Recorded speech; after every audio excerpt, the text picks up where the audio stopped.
Hi there. In this video, I'm going to go over the 5 things that The Last of Us HBO adaptation did right that Benioff and Weiss's Game of Thrones did wrong.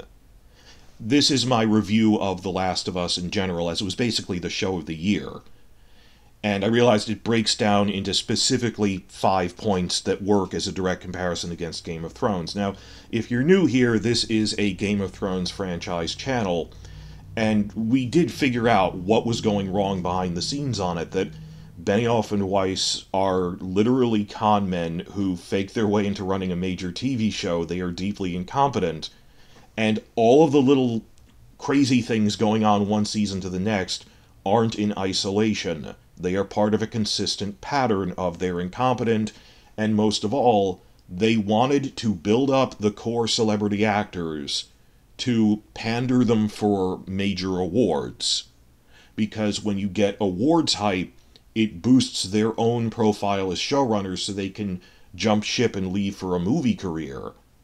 So people who are trying to compartmentalize, oh no, it only got bad when the Jon Snow and Daenerys stuff in Season 8, that failed for the same reason the Sansa rape stuff did in Season 5, or TV Dorn. They wanted to show off Indira Varma, and they didn't plan it out. And this goes back to the pilot episode. And everything becoming one big circle here.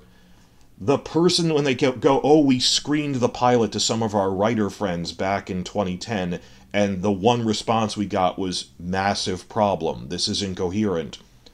The friend who they showed it to was Craig Mazin, who is now the showrunner on The Last of Us. And he did amazing work before that on the Chernobyl miniseries. That's where I first saw his stuff. Really great stuff there. It came right after Game of Thrones Season 8. But for the Game of Thrones fans here, if you haven't seen The Last of Us, you need to check it out. It was Show of the Year for 2023, which was an off year for us. So this is the guy who told them these are all these problems in the pilot, that you put exposition in script notes that should be on camera, like Jaime and Cersei, your brother and sister, because they're novelists who don't know how the visual art of storytelling works. Or things like, there's too many close-ups, there's no wide shots in it. That was even a complaint that HBO had. We later found out that one of their complaints about the pilot is, there's no wide shots in it, so you're not showing off the sets or location shoots. It was just a bunch of tight close-ups that's how they think TV works. Show off the leads in really tight close-ups, and that doesn't give a sense of immersion or the environment. So it's not as if, oh, these are 5 unrelated points. The core thing is, these are guys who do not understand how TV works, and on top of that, didn't even try to make an adaptation. They wanted to pander for awards to boost their profiles, to move on to something else. But I like to think of it as arming other people with a way to specifically verbalize what they did wrong. It helps to have a point-by-point comparison, or, okay, these are things that The Last of Us did right that they explicitly did wrong, as the HBO show of the year. And House of the Dragon, under entirely new showrunners, has also pretty much learned these things. But to expand to a wider base here, this is just the stuff that applies for The Last of Us. And not just because it's an HBO show, but I realize there's 2 major parallels. First, it is an adaptation. This is relative to source material. In one case a book, and another a video game. And yes, a video game is already, a visual medium, but you can't have POV shots the same way. So it's an adaptation. And the other thing is, it involves zombie-like creatures and how they handled them. So there's a couple of ways to compare it, and they're, zombie-related shows that are adaptations on HBO. So I boiled it down to 5 major prominent things that The Last of Us did right, they did wrong. My introduction out of the way. Point 1. Work with the creators of the story being adapted. That on The Last of Us, the video game creators worked very closely with them, and even used the TV series to provide some plot answers, which they wanted to give this in a DLC, but weren't able to. And they said, we'd always wanted to explain this plot point that just didn't come up. Specifically, that the video game doesn't give a direct explanation for why is Ellie immune to the cordyceps fungus infection. The TV show late in season 1 gives a flashback that provides a straight answer right from the creators of the video game.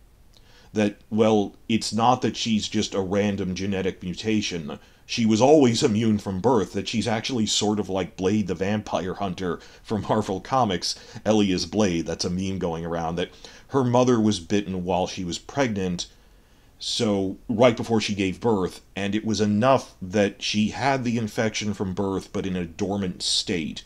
They explain it as like it's in a dormant state colonized on her brain, which is why any new attempt to infect her from new bites, there's already infection in there, so it can't colonize what's already colonized. They explain all this.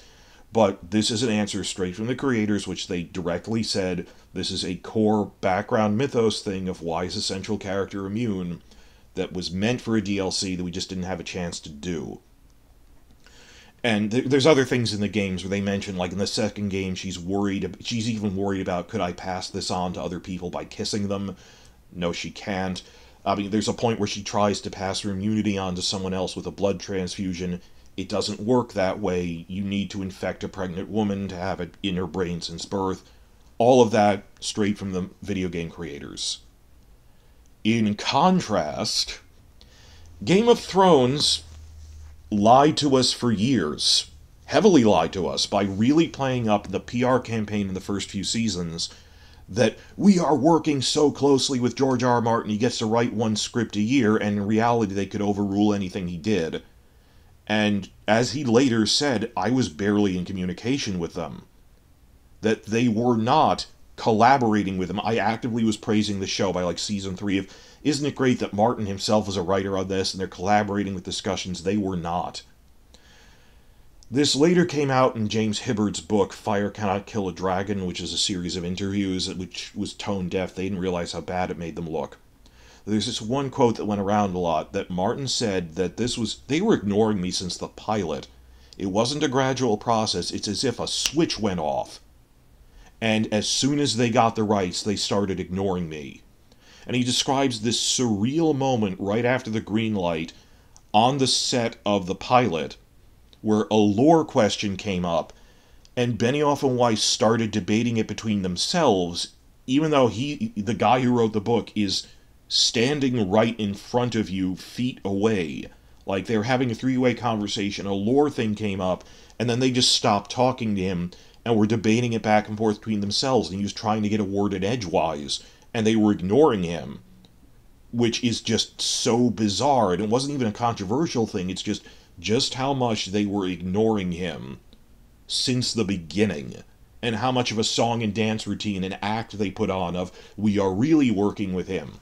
So, in the early seasons of Game of Thrones, we thought anytime they made a change or invented a detail, maybe this is some new detail from Martin himself, which in retrospect, I think they were just, making up numbers of, oh, there have been so and so many wildling invasions in the past 1,000 years. That isn't Martin info, that's just something they threw in as a fun line and didn't think about. We do know they cherry-picked some things Martin revealed to them, such as the Hodor reveal, but they ignored so many things from the print books, you can't really say Martin contributed. In contrast, in The Last of Us, it's really clear, because the creators directly explained in interviews, yes, this is my contribution working with them in collaboration.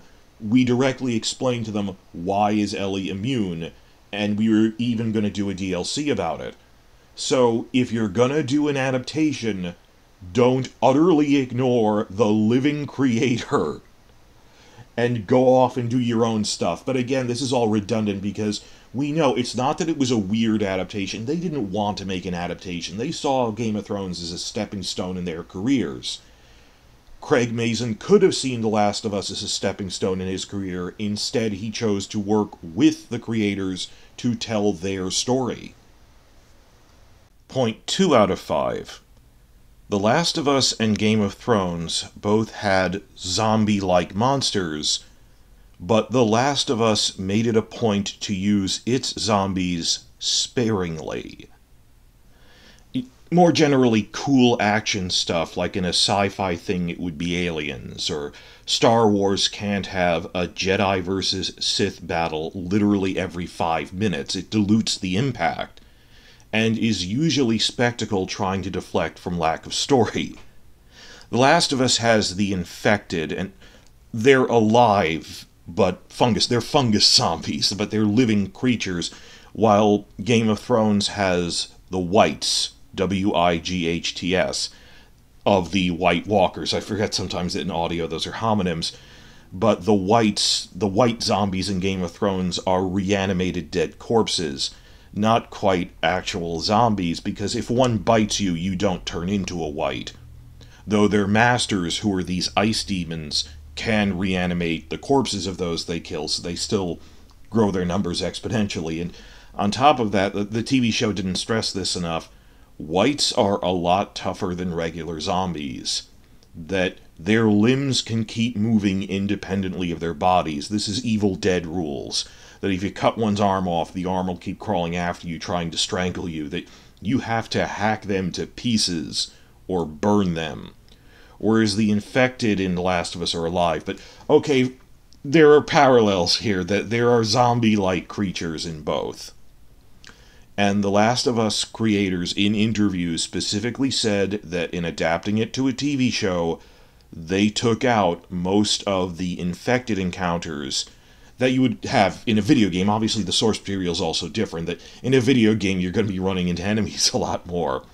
Because they said it would get repetitive in a TV format and dilute their presence. Now, out of a 9-episode season, they do have one huge battle with a horde of infected in episode 5, and this is the big battle scene, action scene of the season. It is the showcase, but therefore it's also the exception. That you don't have something on that scale literally every episode, and the episode 5 battle is the one time they introduced only one bloater. That is the only time you saw one of these boss-level enemies, and there was only one of them, not like half a dozen. If you haven't seen it, the infection, the parasitic fungal infection goes through stages. Stage 1, which lasts a couple of days, a couple of months, are the runners who you see in flashbacks. And then clickers are stage 3, that they're stronger, that the infection's gotten so progressed that the fungus has burst through their skulls, so they're blind and have to use echolocation, but they're a lot stronger. The clickers are stage 3. Bloaters are stage 4, the final stage. That they're people who've been infected for a decade or more, and they're so strong, and the fungus has covered them so much like armor, that they have these fungal armor plates that they can just shrug off gunfire. In the episode, you see someone emptying an M16 at him, and it just literally, the bullets bounce off of his armor. They didn't just have large groups of boss-level bloaters running around. In fact, you actually don't see them that much across the whole season. That they establish the initial infection in episode 1. And they don't look messed up with fungal growths yet. The runners are actually pretty easy to do. Then they have a big introduction of this is what clickers are like in the present day in the second episode. Episodes 3 and 4 don't really have major fights with the infected. They're not really the focus. Then episode 5 is the big battle.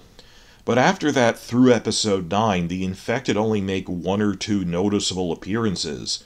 Really notable things that are, because they're plot relevant, like the flashback to when Ellie was bitten but survived, a flashback to when her mother was bitten. They use them sparingly, and the real problem are the human enemies, even in the game. It's really the humans, because they can think, they use counter-strategies, all of that. In contrast, Game of Thrones overused the white zombies by Season 5, and if you listen to the Blu-ray commentary for Season 8, even director Miguel Sapochnik admits as much, that we overused them. He said that everything they could do with the whites, they basically already did in Season 5's Hardhome, just throwing everything in the kitchen sink into this Season 5 battle, and that then there was nothing left to do for the actual finale in Season 8. I mean, he admits as much, and it's stunning that he is lamenting that he admits we were struggling to think of new things to do with them, because we had used up all of our tricks, we just threw everything at the screen. That's the key point here. Hard Home wasn't a masterpiece of filmmaking, it was a cheat. I mean, I praised the stunt work and stuff, but it was not a masterpiece, it was a cheat. They knew Season 5 was rushed, they weren't even trying hard, and their active plan was, we'll just throw in a big-scale battle, and hopefully the empty spectacle will gloss over that for a general audience.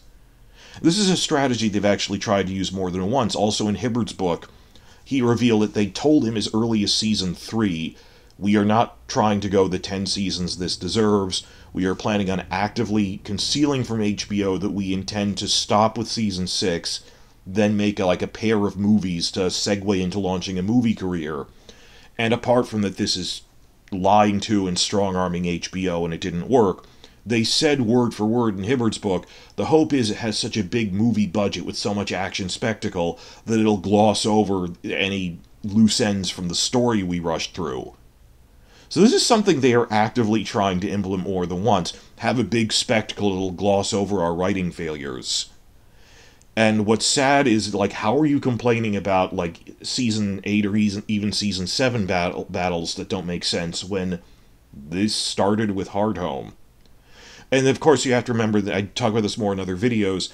The version of Hard Home and the Battle of the Bastards that you saw in Seasons 5 and 6 are what Sapochnik had to rewrite them into. That he has described in some detail how the things they wanted to put on screen were unfilmable. Not just large scale, I mean, they were awful. Battle of the Bastards was supposed to be just 20 minutes of following Kit Harington around in a melee pile, which is boring after a while, that you guys have no idea how to choreograph a battle scene, or an action scene with mounting tension. Or even compared to, the mounting tension of the Episode 5 battle in The Last of Us, where there's more and more of them coming, the soldiers are getting overwhelmed, she's trying to escape, and from a distance he's picking off the ones chasing her with a rifle, sniping them. That there's choreography to that, and just they didn't do that at all. Sapochnik had to invent better stunt work than they thought of. Better fight choreographing the geography of the battle. And people go, oh, it's this brilliant thing. Even Battle of the Bastards is not a good episode. It is filled with plot holes. And it isn't even filmed that well, because again, they meddle with Sapochnik, even though he kept telling them, I know how to do this better than you do. They would overrule him, that they just wanted this big spectacle, and it isn't even that good of a spectacle. But going on there, Sapochnik himself lamented in the Season 8 Blu-ray, we used up everything we could have used in the finale, we used up all of our ideas ahead of time, we squandered them on Hard Home. And the bizarre thing is, I've actually seen articles about Season 5 basically in shock. I mean, genuine shock to the point that you are making rationalizations rather in denial. When you're shocked and in denial that the best show ever could get this bad, and they were preying on that sunk cost fallacy. They knew that would happen. They knew people would start compartmentalizing rather than admit this was an awful season. I saw articles from news sites I trusted after Season 5 desperately trying to cling to... The title of the article was, well, if there was at least one good thing about Season 5, it's that they handled the White Walkers and zombies better than the books did. And no, that isn't handling them better, it just skipped ahead to giant action stuff that should have been saved for the final battle in the last season. That isn't demonstrating a skill or handling it better from a storytelling perspective. Skipping ahead to the good stuff because you're impatient. Actual articles titled, it handles them better. In the books so far, there's 5 books, the White Walkers have directly appeared on screen twice. Once in the prologue, and once when Sam kills one with a the obsidian dagger, the dragonglass dagger. We've seen the zombies a little more than that. It's not that hard home was a thing that happens in the books that they did better. Like, in parallel. In fact, there's a battle that they describe retroactively, the Battle of the Fist of the First Men, where they're like saying, and the whites were coming, and they even had undead animals. There was an undead polar bear that decapitated one of their officers with a swipe of its paw. Arguably, that was just as good. It's, you invented a battle that doesn't take place in the books at all. They're not even the same. Oh, it handled it better. Meaning what? It's not the same scene done differently.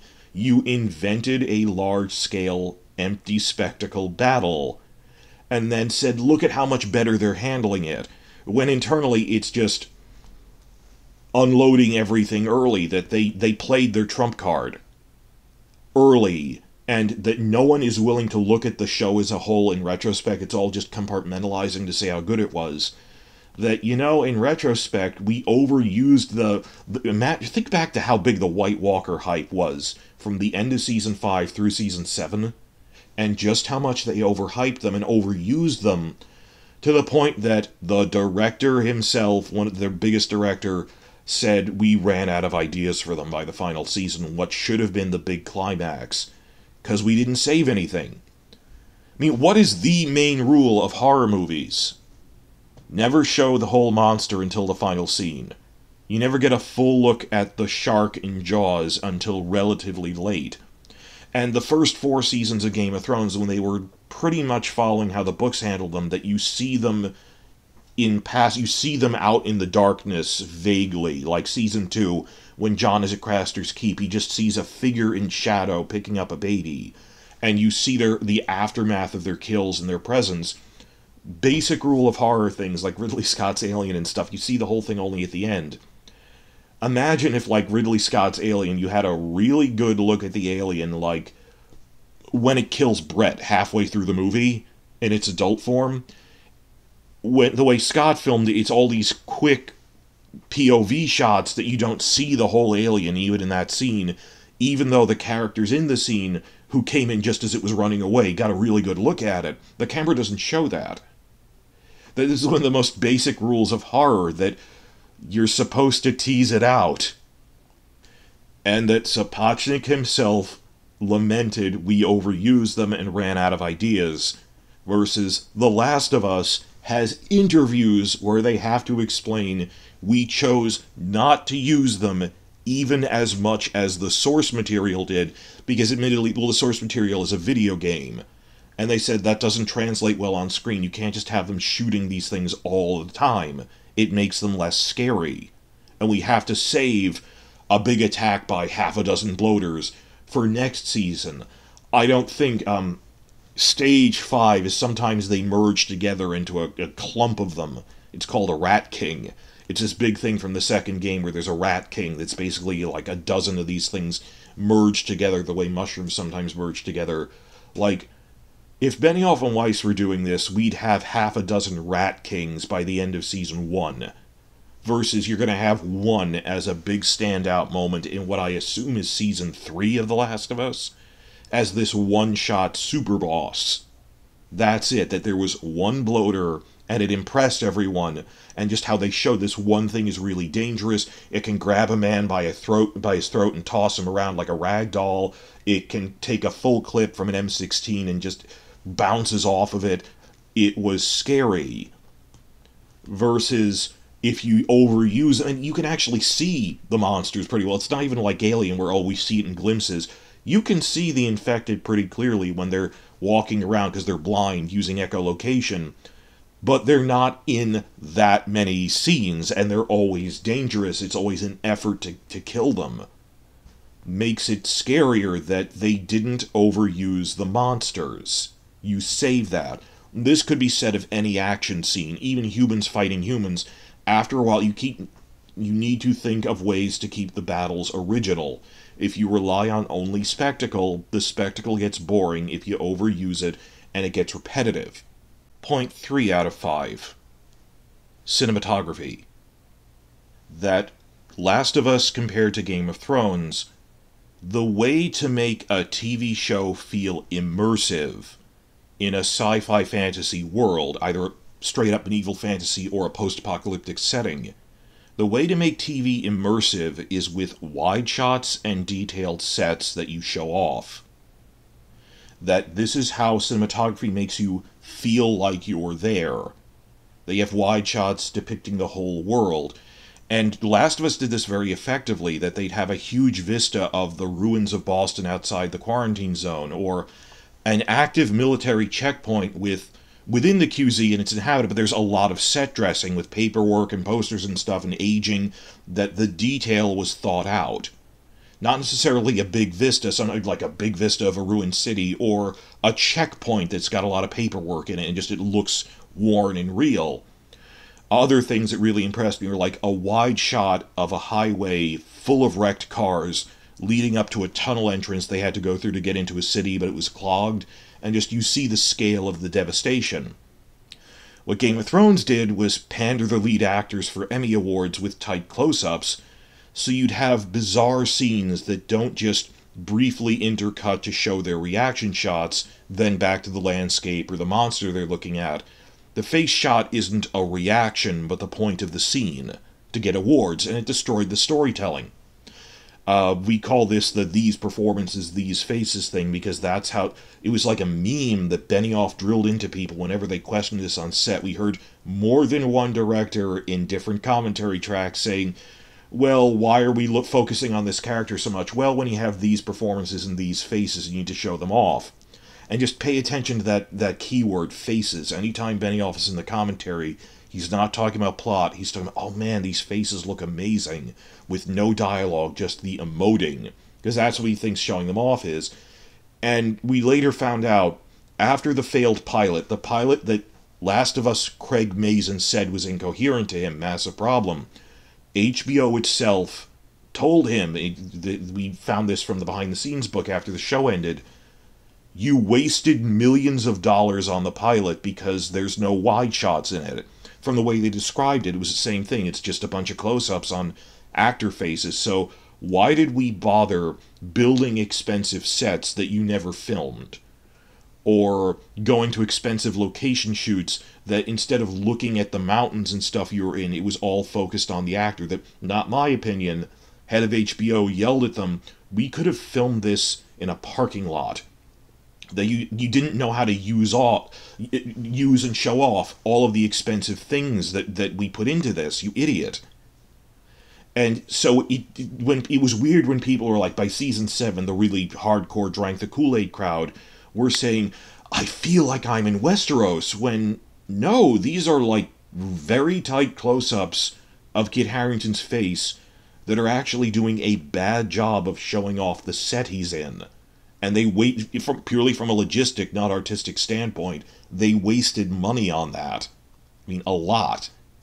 There was a point where they had an outside director, a horror movie director, Neil Marshall, when he came in to do the Night's Watch battle in season 4, at the finale of season 4, the Battle of Castle Black, he said, because before he'd done Blackwater, now he was up at the wall, and when he went to the wall set for Castle Black, he said, this is a 360-degree, fully realized set, and no one would know because you've never had the camera following people around from one room to the next, or that it's this weird seeing good cinematography for once. He had this great 360-degree rotating shot of the whole castle to show people are fighting everywhere in it. That, yeah, up to that point, I didn't realize they built a full set for this that wasn't just one room in one soundstage, one room in another soundstage, but it's a fully realized castle, both exteriors and interiors. Things like that this doesn't feel like I am in Westeros when it's these needlessly tight close-ups on Peter Dinklage's face.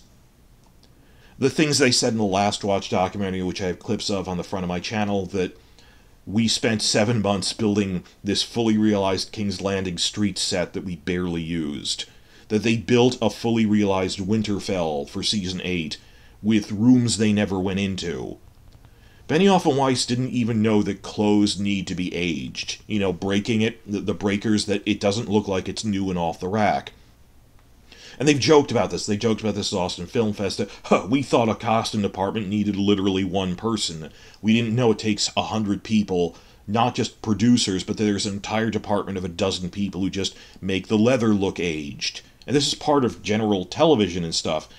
Imagine if Joel and Ellie's clothes in The Last of Us looked new off the rack when it's a post-apocalyptic show set 20 years after most of civilization collapsed. That they didn't know Night's Watch gear needs to look worn and lived in. So just this whole thing with cinematography, that they didn't understand visual storytelling and how to make it feel immersive through the camera work or showing off the set design. And other things have done this, like Ridley Scott's Alien again, that they show off that the set is dirty and grimy. It's part of the world, the visual world building. Actually, come to think of it, another horror movie that springs to mind that did this well in terms of camera work is 28 Days Later, which, again, also technically not zombies, but those haunting shots of Cillian Murphy wandering through completely empty main street squares in London. Or the one shot that really struck with me that made it feel immersive as if I was there. The paradox of that wide shots make it feel immersive is when him and the other survivors are driving up the main highway from London to Manchester. And it's this big, multi-lane highway, and slowly on the horizon, they realize that Manchester is burning, that the entire city is on fire because there's no firefighters to put it out. That for miles in each direction, as far as they can see, as they crest a hill, from left to right across their entire field of vision, all of Manchester is on fire. Like from one side of the screen to the next, and it slowly creeps into our field of view as it creeps into theirs, to represent the scale of the devastation. Any run-of-the-mill cable TV show can depict a city on fire. You add some flames and stuff. It's the artistry of, there was this slow panning shot, and that it was across the entire horizon line, and you could not see the edge.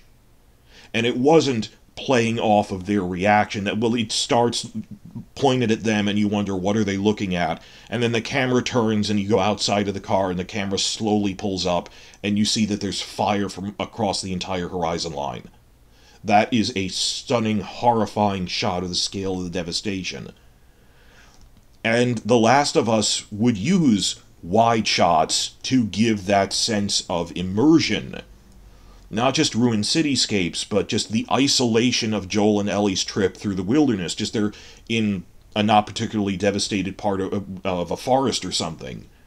Or even when they're not around wrecked cars, or like they're going through the Great Plains, and it just shows, at this part in their journey, they're going along one of those highways in the Great Plains where there's not a town from one horizon line to the next.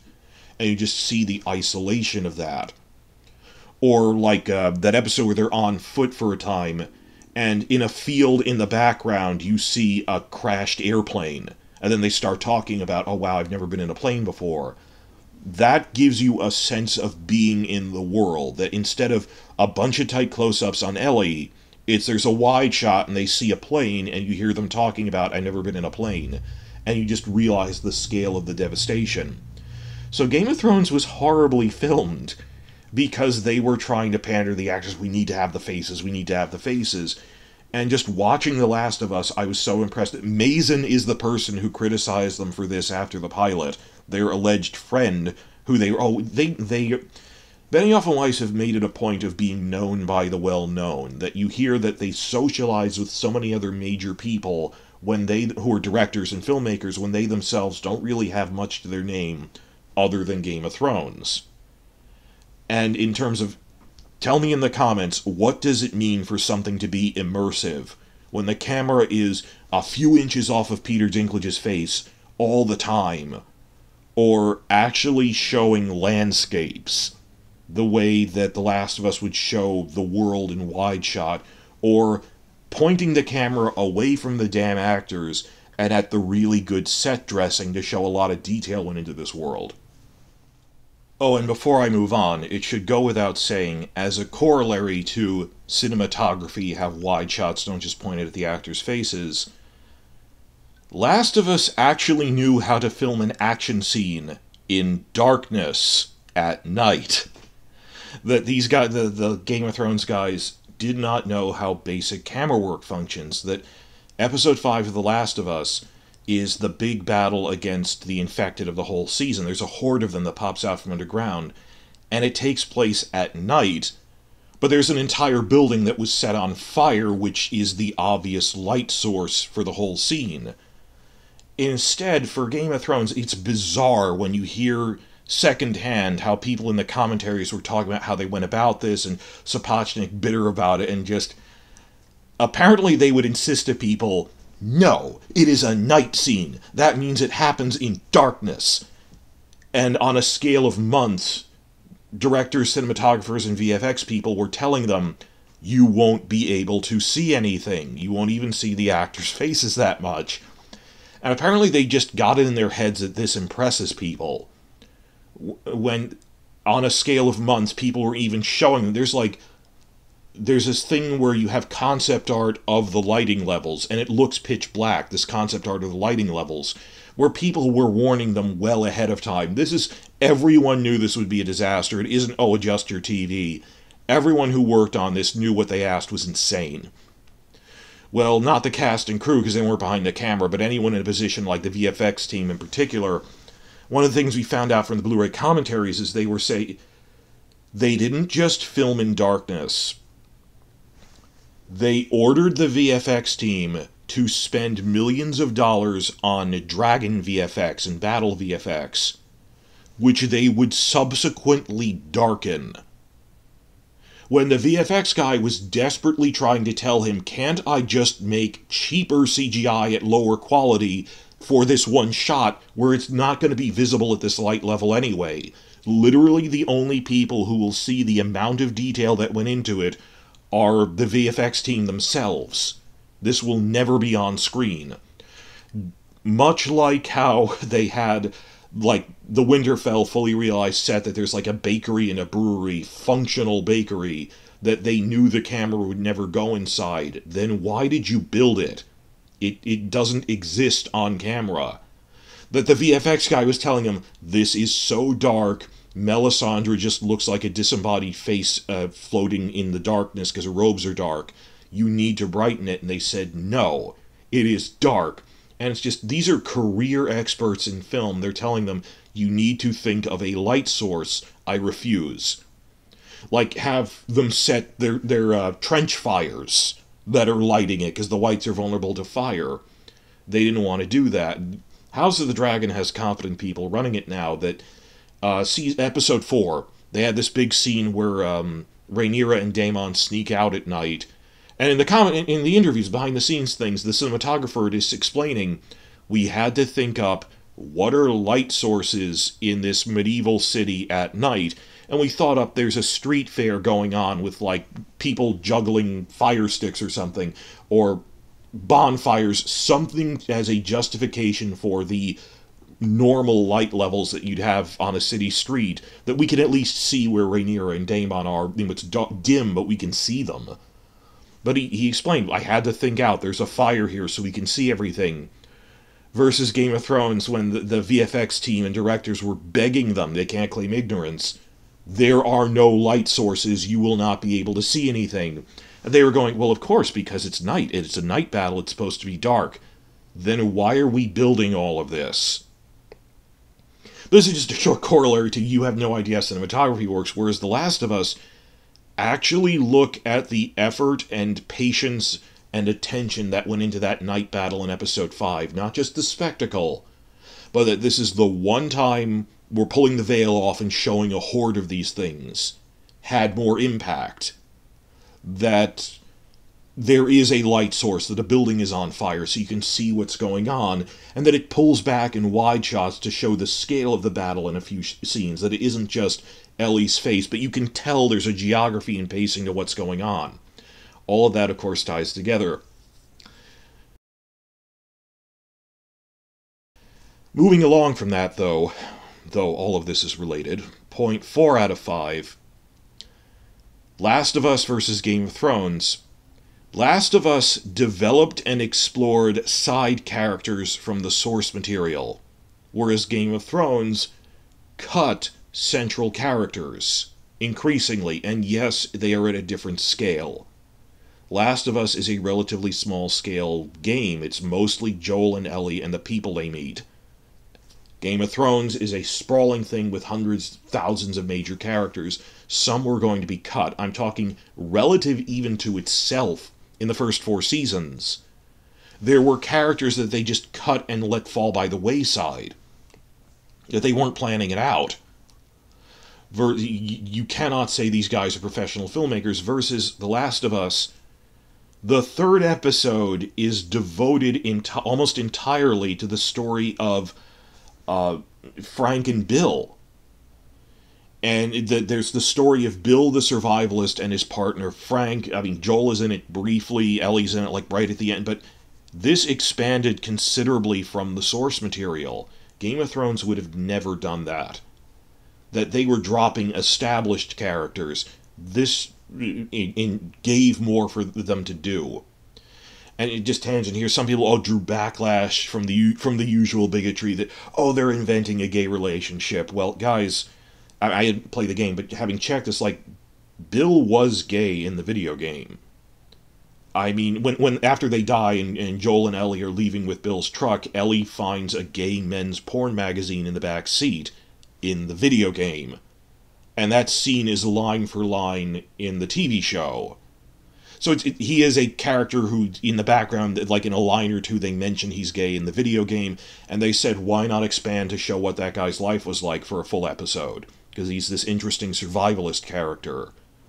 That isn't an invention. And me, myself, I'm usually like a hardcore purist book fan type.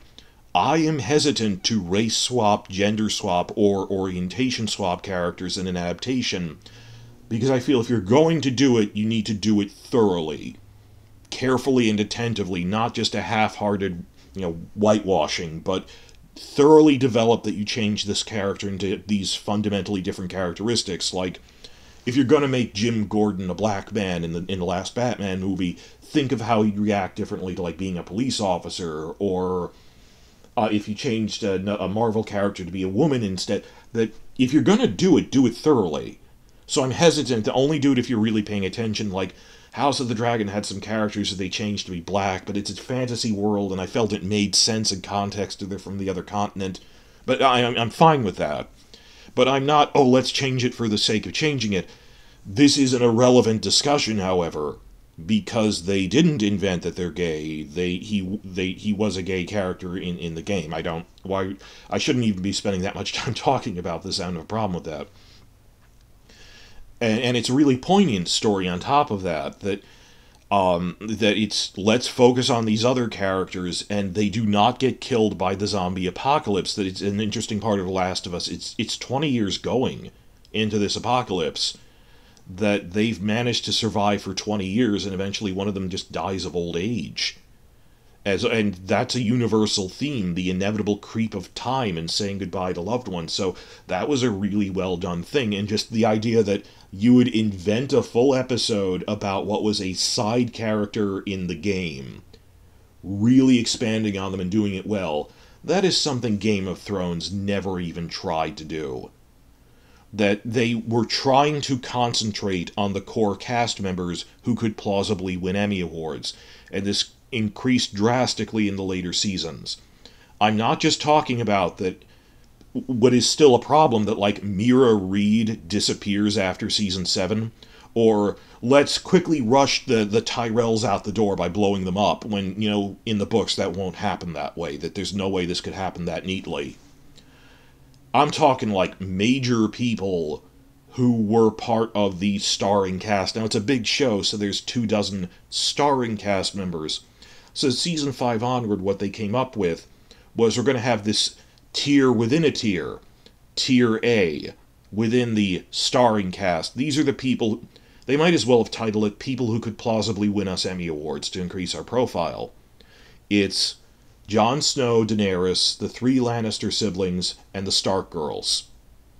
And you notice how, like, in almost dream logic, other characters just fall out of the narrative. Like, Brienne has nothing to do. Theon increasingly has nothing to do. and there weren't story arcs for them. These are major characters, Theon and Brienne. And the awkward tension that happened at the Season 8 Emmy Awards is, because all this is about, these are the people we are pandering for awards, HBO didn't mount a campaign to get Alfie Allen, Theon, and Gwen Christie, Brienne nominations. They felt cheated, so they self-submitted and actually got final round nominations at the Emmys that year. And this awkwardness that the Theon actor is there and they were not supporting him and he got in independently. This isn't the only time that an actor is independently submitted without the support of their studio and actually managed to get the nomination. It's rare, but it's been known to happen in a few isolated cases, that just how much they were not focusing on the entire show, but just on that core cast who could win awards. And I've been going over Maureen Ryan's great book on the past decade of corrupt TV stuff by the studios, Burn It Down. And there's this preview chapter I made a video on. Tell me in the comments if it reminds you of that the preview chapter on Lost, which explained, and I made a thing comparing it to the tiers system on Game of Thrones. It was only about, after season 1, it shifted to be just about the core trio, who they felt could win them awards. And other actors felt really cheated by this. And The Last of Us is custom built for Emmy pandering. It's largely not father-daughter as such, but it's largely a lone wolf and cub story with Joel and Ellie, and they meet episodic characters on their journey, but not major recurring ones so much. They didn't even need to structurally have that much time devoted to other characters. Nonetheless, for The Last of Us, they devoted a almost full episode, you barely see the two leads, and it's on these one-shot characters from the source material who they expanded on. That was amazing. That's what they should be doing. Will House of the Dragon do that as it goes on? It's hard to say, because more than Game of Thrones, it is the story of Rhaenyra versus Alicent and Daemon, but they did say Season 2, the story will shift to their children more. But Season 1, it made entirely sense that these are the core characters, that they're just setting up everything else. Like, as it goes on, will the story expand to cover everyone else, not just people who could win awards? Is a major ongoing concern, like the complaints about, we were saying Bela didn't get enough to do. Then in the first teaser, they made it a point to show, here is Bela riding her dragon, we're not going to leave that out again. I know there were time constraints that I sympathize, but I remember people, like in Season 7, saying, praise things the show did differently. What are things they did better than the books? Like how they actually showed Loras and Renly having a few scenes together in Seasons 1 and 2, and what the Tyrells were doing with Renly off-screen. I'm like, that was 5 seasons ago. And the whole point is we are complaining that they have stopped doing that since maybe Season 2. Because the Renly actor, the Loras actor, were not people who could have won them Emmy Awards due to their scale in the story. But I saw people just, the compartmentalization, clinging to, remember how great it was that they showed 1 or 2 scenes of people off screen. That wasn't like the full episode thing that The Last of Us did. This isn't expanding the story. This is like Mira Reed suddenly ceases to exist, you know? So that's point 4. Actually expanding on side characters who, let's be honest, are people who aren't just blatantly up for Emmy Awards. Well, this brings us to the 5th and final point in my hopefully hour-long podcast review here. Point 5. Unlike Game of Thrones, The Last of Us was willing to retain morally gray and controversial characters. The Last of Us kept the controversial ending to the video game, which is in many ways what made it so memorable after all of these years. And full spoilers, yeah, you know this going in. I assume most people watching this have already seen Last of Us TV show. Joel gets Ellie to the Firefly Rebels and thinks that it's to study Ellie for a cure or vaccine.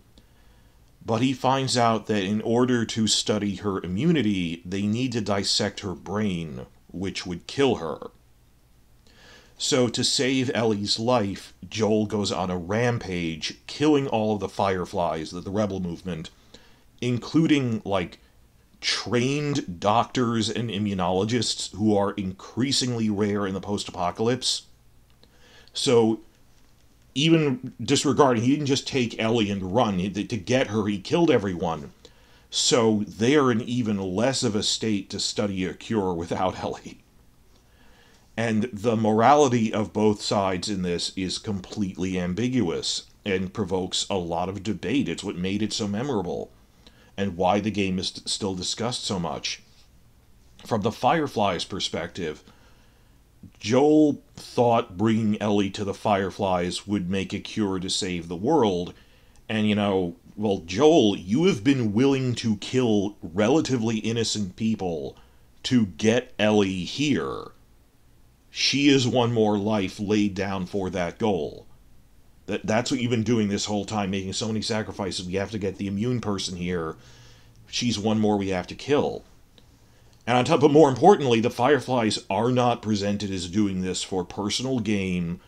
It's because the survival of the species is at stake. This might help humanity take back the planet, expand beyond the quarantine zones.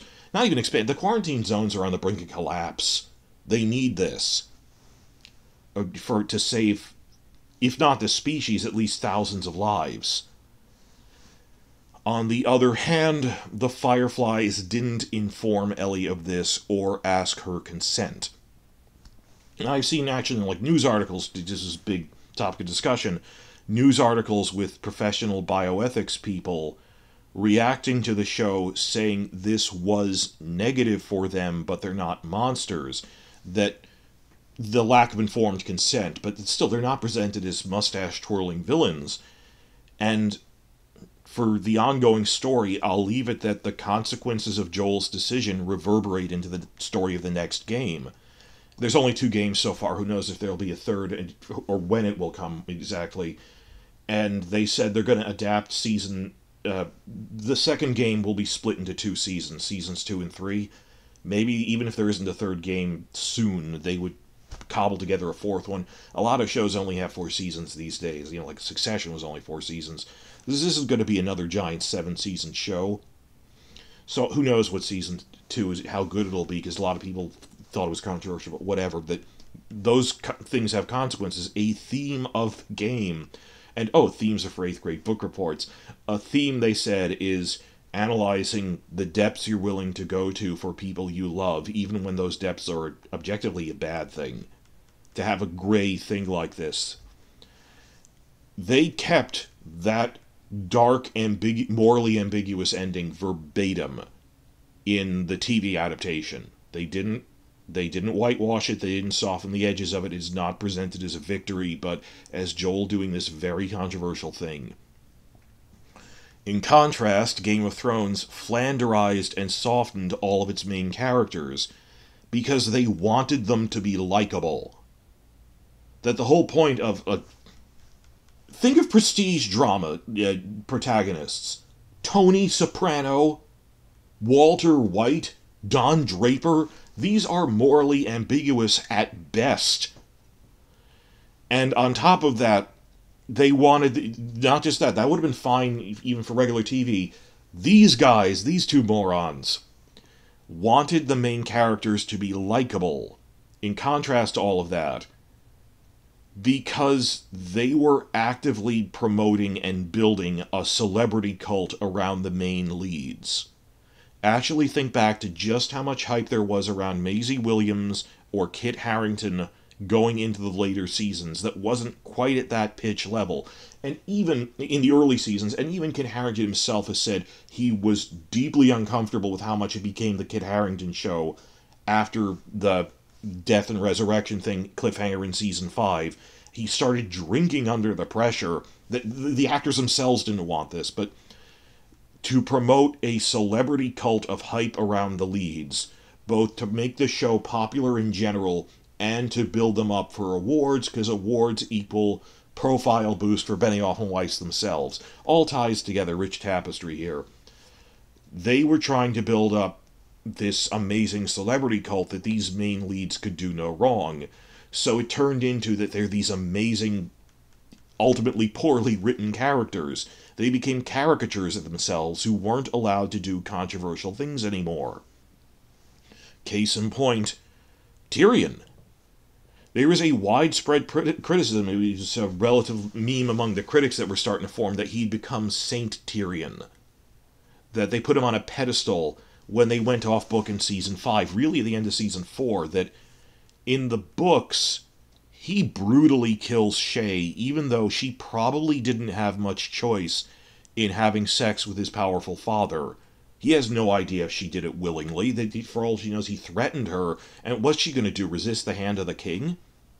And she's begging him for mercy as he strangles her to death. The TV show changed that to have her go for a knife so he wouldn't seem bad for killing her. And it just went on from there, to the point that he is almost nothing like the original Tyrion. And he is nothing like the Tyrion of the books, that when Tyrion goes to the Eastern Continent and he flees there in Book 5, this is some of the darkest stuff Tyrion has ever done. Just his mental state, becomes a very dark character, he poisons people, and the wisecracking, witty, but dark and cynical Tyrion of the first 4 seasons, for lack of a better term, turned into this guy who makes puppy dog eyes while talking in a soft voice, and other people remark on how amazing and smart he is, even when he's not doing anything. Like when he's in Volantis and he's just talking gently to a prostitute who thinks he's awesome. In the book, his mental state has deteriorated so much that for comfort he has sex with a slave prostitute who clearly is too afraid to say no. He kills to survive, he poisons people. That not only was Saint Tyrion softening the character, it made him look stupid. And I've seen good-intentioned but not really looking into it channels going, why are Benioff and Weiss writing Tyrion so stupid? Why is their interpretation of him that he's stupid? Because his actions are stupid. They weren't looking at the inside the episodes and the commentary. In interviews and in the commentaries, they're bragging about how smart Tyrion is, like things that were incoherent, like, oh, Tyrion going to set up the White Hunt beyond the wall in Season 7. They remark on how smart he is for this, that Benioff and Weiss didn't set out to write Tyrion as stupid. They themselves are stupid. They came up with a stupid plotline, attempting to portray a character as smart and failing. But that's just the intelligence. The other thing is the morality thing, that we have Saint Tyrion, who's this wonderful guy, everyone remarks on it, isn't brutally killing people the way he does in the book, where it's interesting that he's this morally gray but smart character. We stopped getting that, and this happened to other characters. Like, another big one is the Night's Watch mutiny against Jon Snow is very ambiguous in the book, because it isn't about, we hate wildlings, then it's nonsense, why would you let them through the wall only to then kill Jon? Wouldn't you kill him to prevent them coming through the wall? That makes no sense, and people just ignored that. Then in the book, if you're unfamiliar with this, they kill him because Ramsay Bolton sent a threatening letter saying he was going to march on the wall and destroy the North and stuff. And Jon said, screw it, I know I have my oath of neutrality, I was willing to let this go even though he killed my brother, but he is tearing apart the North even as the White Walkers are coming. I need to lead an army to fight him, to restore, that we can't have an enemy at our back like this. And the older officers who are really worried about breaking their oath of neutrality stab him before he can do that.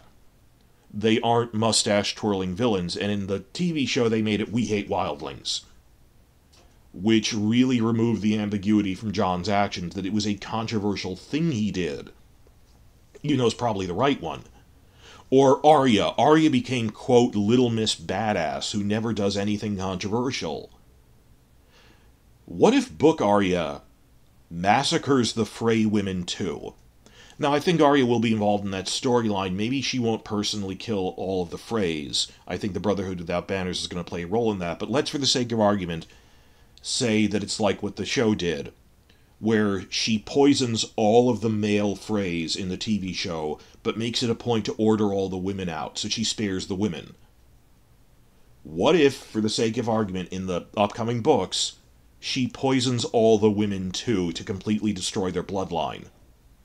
That's a huge if, I admit, but even sticking to the things we know about, like the Night's Watch mutiny, Saint Tyrion, all of that, they're whitewashing everyone because they don't want controversy. They want them to be popular with the audience. They said, no, they need to be blameless, which is lazy writing.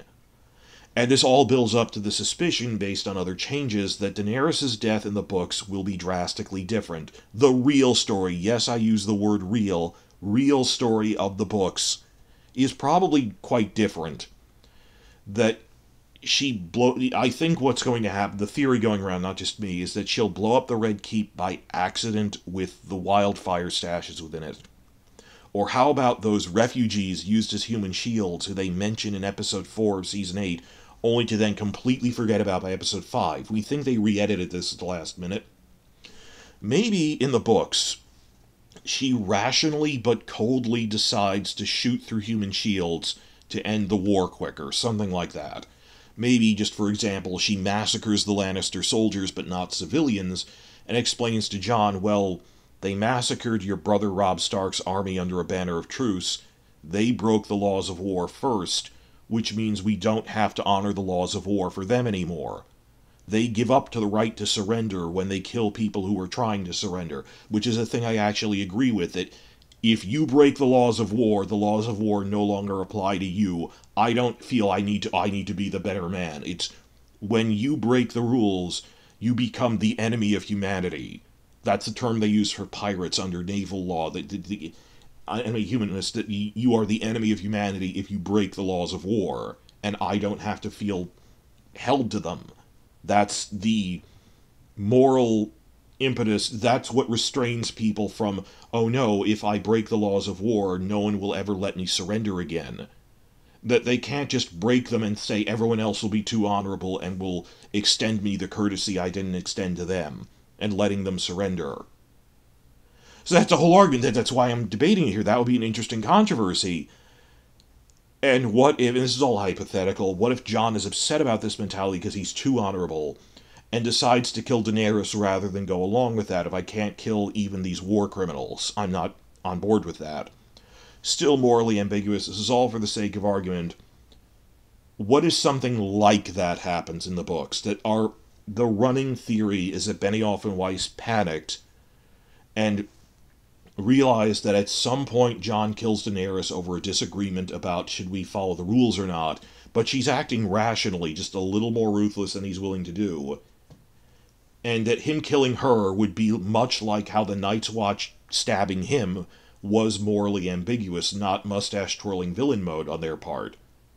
But they panicked and thought, this controversy will make people hate us for killing Daenerys, so we have to make her so evil and unlikable that Jon will be blameless for killing her. It's this weird thing where they identify with the writing itself, that George R.R. Martin put in evil characters who he doesn't agree with, like killing Renly or stuff the Freys do at the Red Wedding. Benioff and Weiss seem to think, if I kill off a popular character, people will blame us. So we have to make sure they're not popular anymore. Or they did this a lot, but I think that's shockingly close to what might have actually happened, that they just traded one problem for another because they are short-sighted idiots. Oh, let's make him morally blameless for killing Daenerys by making her, within 2 episodes, pure evil, and using fascist imagery to the point that he kills her and is morally blameless. There is no controversy in Jon killing Daenerys as presented. The controversy is in how could you say she turned evil in 2 episodes? This makes no sense. That's what we think, that we've known they are liable to panic. Like, they panicked at the last minute, quite separate from the controversy thing. They panicked and changed the Jon Snow killing the Night King to Arya killing the Night King, who I don't think even exists in the books. But they said we changed that at the last minute because we thought people would think it was predictable. They're worried about being predictable, they're worried about being controversial. Whereas The Last of Us embraced that this was controversial. And in fact, most other Emmy-level things, again, Sopranos, Breaking Bad, Mad Men, the protagonists are all controversial people. even then, you can rely on, they overcompensate, you can rely on the audience itself to do that whitewashing. Because House of the Dragon, a lot of the characters are morally gray. I mean, Daemon is light and dark in equal measure is how they describe it. He's not a hero or a villain. Rhaenyra is flawed. Alicent is flawed but not evil. Even Otto isn't like evil, like the way Tywin is really, rape is a tool of war. Otto wouldn't do something like that. And just all of these characters are very flawed, and Martin himself has praised that House of the Dragon managed to realize that on screen, that these are flawed but relatable people in a morally gray world. Game of Thrones didn't have, Benioff and Weiss didn't have the courage to do that. They didn't need to. You see fans. It's called what TV Tropes calls Draco in leather pants. That if you really like Daemon, you'll start thinking of him as a hero. If you really like Aemond, you'll start thinking of him as a hero and putting him on a pedestal, when they're actually great characters who are flawed. So you could have relied on the audience itself for that. They've done it for so many other Emmy shows. But they went above and beyond to even remove the controversy. And I hope the truth of that eventually comes to light with the later books. So the courage to keep the morally gray and controversial characters, this could have very easily, in the hands of other people, they could have done things very differently with the Last of Us adaptation. So, briefly at the end here, with these 5 points, let's ponder, and please expand on this in the comments, what would the Season 1 Last of Us adaptation look like if it had been handled by Benioff and Weiss? The 5 points being, you work with the creators of what's being adapted, you don't overuse zombies, or action in general, cinematography, you get immersion through wide shots, you develop side characters, not just the ones who can win awards, and you're willing to retain morally ambiguous and controversial characters. Well, to start with, they would have never even tried to work with the creators of The Last of Us. They would have just moved things around to their liking, ignoring them. If they felt it was cool, they might have even had, like, we never would have gotten that answer that Ellie got her immunity because her mother was bitten while she was pregnant and can't transfer it to other people. They would have had her, like, giving someone a blood transfusion or something. And we at the very least, we wouldn't have gotten that explanation because they didn't ask. Second, you would have had infected battles every episode to the point it got boring, to the point it was laughable, that they're like gunning down half a dozen bloaters with little effort in a single episode. And even like by comparison, The Walking Dead lasted 11 years in the original show, and I admit it's a challenge to come up with new inventive takes on zombies in 11 years, but hey, when you get to season 10, you try to be inventive. But even then, like, the later seasons of Walking Dead shifted to humans who were the threat, or the Whisperers were actually an interesting new take on their humans who wear the skins of zombies to blend in among them, and humans leading hordes of zombies, directing them at their enemies. They didn't just rely on zombie action all the time, even they moved to other things, or purely in the capacity of the makeup department, they'd come up with variants on, well, these are zombies that are stuck in the sand, these are rotted zombies covered in moss, these are zombies that were soldiers, so they're covered in armor so you can't get headshots into them. They tried to vary it up. Any long-running, as long as the dozen years they were on, would have problems with that, but really imagine that they would probably put in more action scenes than were even in the video game to try to gloss over that their writing isn't that good. The particular thing is the cinematography would be nothing but close-ups of Ellie and Joel's faces, preferably with no dialogue. You wouldn't see these stunning, immersive wide shots of the devastated post-apocalypse. You would not have developing side characters like Bill and Frank. Episode 3 would not have happened under their watch. Because it's all about Joel and Ellie with the camera pointed at their faces while they're gunning down lots of zombies infected. Even though, like, if it's just pointed at their faces, we can't really see them what they're shooting. Which is what the Season 8 battle turned into. If you look at it, it's just a close-up of Maisie Williams hacking things over and over again. And I think the most important, point 5, they would panic at the idea of, but we want to build up the Ellie and Joel as this personality cult around these actors. And we want them to be likable. And even though Ellie is flawed because, well, she's grew up pretty rough. I understand why she's rough around the edges. If Benioff and Weiss had to handle the controversial defining ending of this game and show, they'd have made the Fireflies so irredeemably evil that Joel was blameless for killing them. Something like they wanted to kill her knowing that they would only make the cure for just themselves. Or they were trying to rape her first, or had no intention of sharing with survivor enclaves, or they were going to proactively kill Joel ahead of time just for the evils. You know? That, as presented in the game and show, no, they were going to make a cure and try to share it with the world. Because we don't need to be divided like this into survivor enclaves if the infected are gone. They would have changed it to something selfish on the part of the Fireflies and made Joel blameless for killing them. And they would have put so much... While Bella Ramsey is popular now, they are a big up-and-coming, well-nominated actor who is on Game of Thrones. We all love them. The thing is, and it was great seeing that interview between Bella Ramsey and Emma Darcy. That was nice. They're passing it on. But they would have tried to build up Bella Ramsey the way they built up Maisie Williams as a brand name, as this celebrity cult, and having her do cool little things, having her, Ellie, doing cool little things all the time, and snarky attempts at one-liners like I drink and I know things, and being cool and awesome, and not being a three-dimensional rounded character, but just being Little Miss Awesome all the time.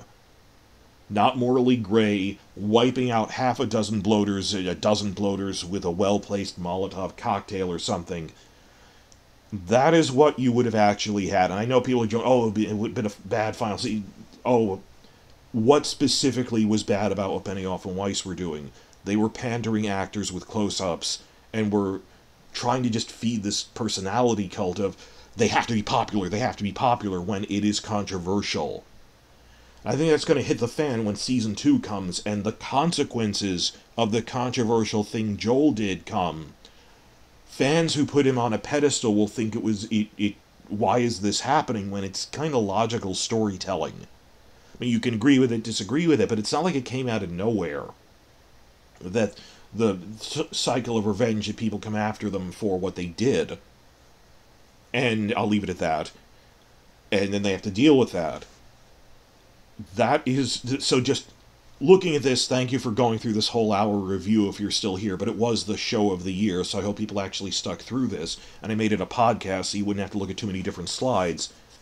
Just the circularness of that Craig Mazin is the person who told them when the pilot they screened for him was awful, and his one note was massive problem, underlined. And that this is another HBO show, which is an adaptation, which deals with zombie-like creatures, and it was done point by point, doing right what they did wrong. House of the Dragon has also, for the most part, managed to learn from this, but going ahead, what's the big show? That Benioff and Weiss are coming back with Three Body Problem in March, and not enough people really defined what they did wrong, because this was the perfect show, too big to fail. After Season 8, all I saw was frustration, and they were not called out on what they did. Oh, we yelled in social media and stuff, but mainstream news didn't point out, this is not how basic cinematography works, this is not how screenwriting works, you are blatantly just pandering for awards to further your career. And you will see that in the upcoming Three Body Problem, which I also just made a series of videos about. And my hope is, after the combined 1-2 punch of, we're getting Three Body Problem, then House of the Dragon 2, then like Last of Us next spring, I guess. There are some deep conversations hard conversations we're going to need to have here about accountability and what happened in the TV industry.